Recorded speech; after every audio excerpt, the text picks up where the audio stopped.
بسم اللہ الرحمن الرحیم۔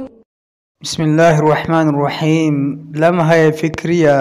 رسول اللہ صلی اللہ علیہ وسلم کا ارشاد ہے، کوئی قوم جب کسی ایسی مجلس سے اٹھے جس میں انہوں نے اللہ کا سرے سے ذکر ہی نہ کیا ہو تو وہ گویا گدھے کی مردار سے اٹھے ہیں، اور وہ مجلس ان کے لیے باعث حسرت ہے۔ حضرت ابن عمر رضی اللہ عنہما فرماتے ہیں، رسول اللہ صلی اللہ علیہ وسلم کم ہی کسی مجلس سے یہ ادعیہ کیے بغیر اٹھتے تھے۔ وہ دعا یہ ہے، اللہم اقسم لنا من خشیتک ما تحول به بیننا وبین معاصیک ومن طاعتک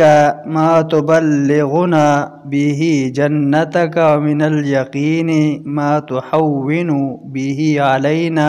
مصائب الدنیا اللہم متعنا باسماعنا وابصارنا وقوتنا ما احییتنا واجعله الوارث منا واجعل ثأرنا على من ظلمنا وانصرنا على من عادانا ولا تجعل مصیبتنا في دیننا ولا تجعل الدنیا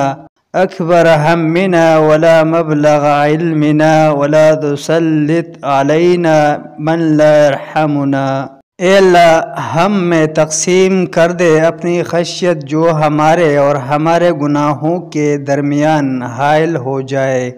اپنی اطاعت جو ہمیں جنت میں پہنچا دے، اور یقین جو ہم پر مصائب دنیا کو ہلکا کر دے۔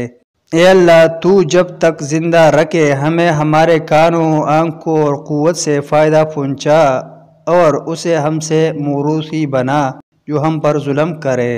اس کا بدلہ دلا جو ہم سے عداوت کرے، اس کے خلاف ہماری مدد فرما، ہماری مصیبت کو ہماری دینی امور میں حارج نہ کر دینا، اور دنیا کو ہمارے لیے سب سے بڑا غم اور انتہائی علم نہ بنا، اور ہم پر ایسا کوئی شخص مسلط نہ فرما جو ہم پر رحم نہ کرے۔